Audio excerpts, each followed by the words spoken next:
Hi, I'm Jennifer from EcoWool, and in this video, I'm going to show you how to do a dry soil mix using EcoWool wool pellets.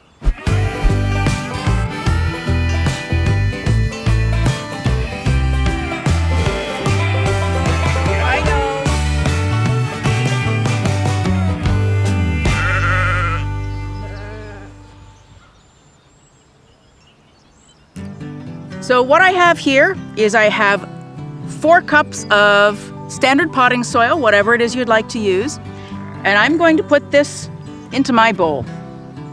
I now have half a cup of our wool pellets that are dry. I'm going to just add those, and I'm going to take my hand and I'm just going to mix them really well so the pellets are evenly distributed, which means the moisture that they wick up will be evenly distributed through your potting mix.